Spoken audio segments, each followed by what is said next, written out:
Alright, so back with another video. So, first off, this is old news. This is not me, giving some updated news. This is just something I randomly came across that I needed to address immediately because I wanted to point out what an unconscious man who is disconnected from the divine looks like and sounds like. Maybe not looks like, but definitely what they sound like.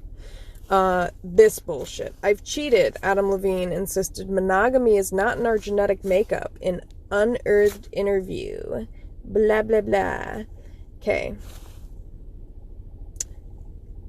My issue with that is that A, that's a cop-out. B, you're justifying your behavior and making excuses. And C, you're weak as fuck. And you're a coward. And your ego is unhealed. And that's the real problem here. Because, let me pose this for you. If that's the case, what he's saying, if that's true, then why is it that some men have absolutely no problem remaining loyal to who they're with? Pause. Yeah. Exactly.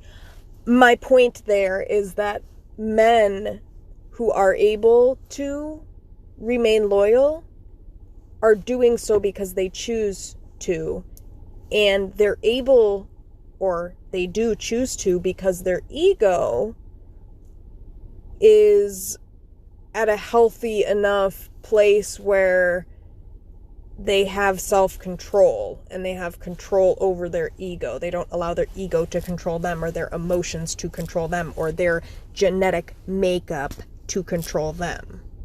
I think I made this point in another video, but it's also in my genetic makeup to have babies, but doesn't mean I have to do that.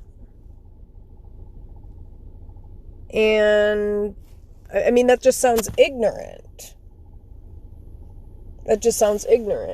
You have a choice. And this to me sounds like external locus of control issues where,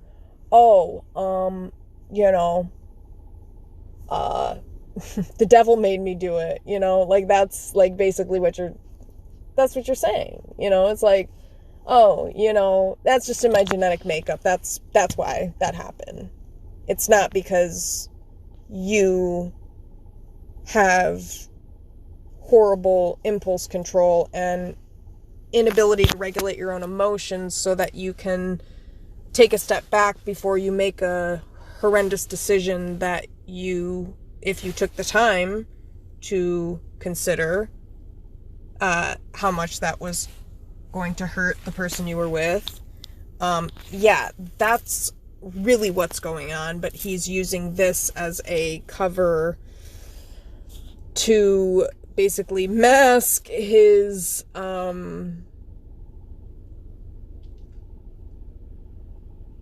mask the fact that the issue is actually with him. So the reason I say external locus of control is basically, and I'll make another video on this, but external locus of control is basically when you, and people actually who are higher on the spectrum of narcissistic personality disorder have more of an external locus of control, and I want to make a video on that as well.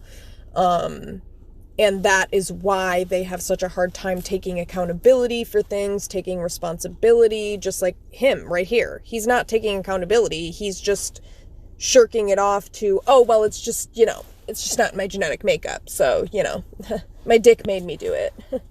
It's like, you literally sound pathetic and retarded. Excuse my language if that offends anybody, but, you sound ridiculous. I mean, you do. You sound mentally disabled. Yes, with this, that is actually, it's not a disability, but that is a adaptive behavior, essentially, or like way of coping or being in life. I mean, if you have more of an external locus of control, you basically have this victim mentality, or this mentality of, again, like, you, as if you don't have control, like what he's saying, I don't have, it's just in my genetic makeup, I don't have control over it, type of thing, when it's like, actually you do. But okay. And that's where ego comes in, and that's what this is, because what happened is he got caught, and instead of standing up and being an actual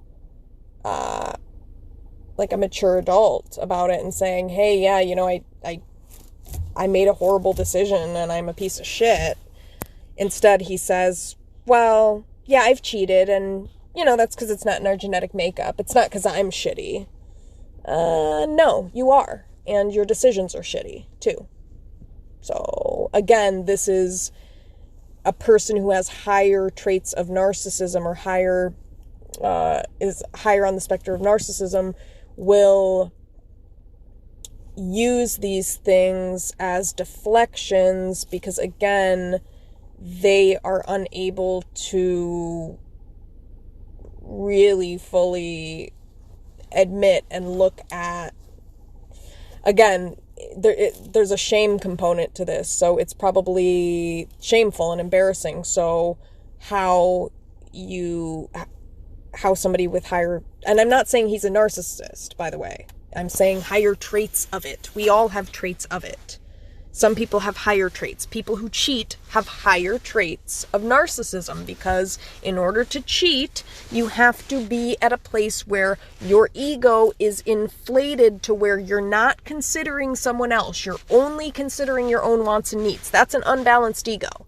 And that is at the core of narcissistic personality disorder. That is literally what runs a narcissist, is their ego. So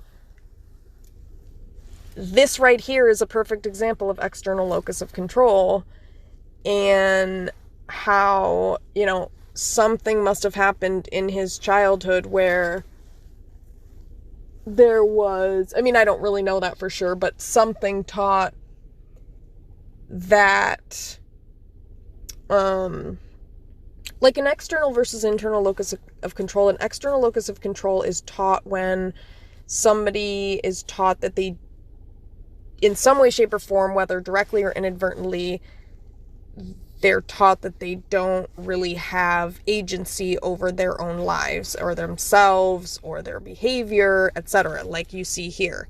It's not his fault, it's his genetic makeup. So yeah.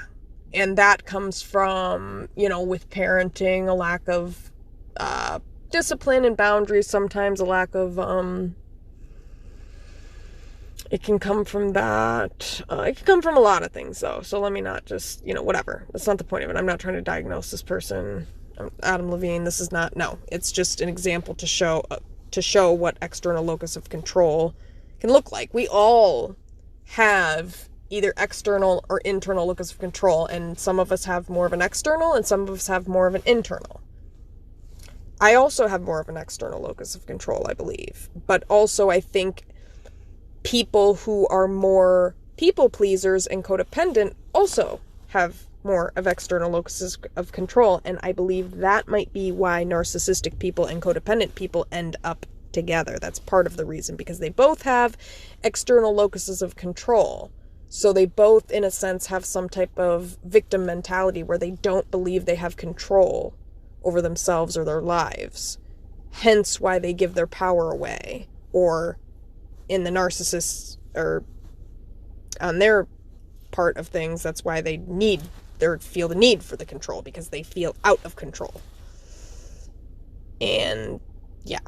So yeah. And then the codependent gives their power away because they're used to, because they don't feel in control. So they're used to, yeah. Anyway.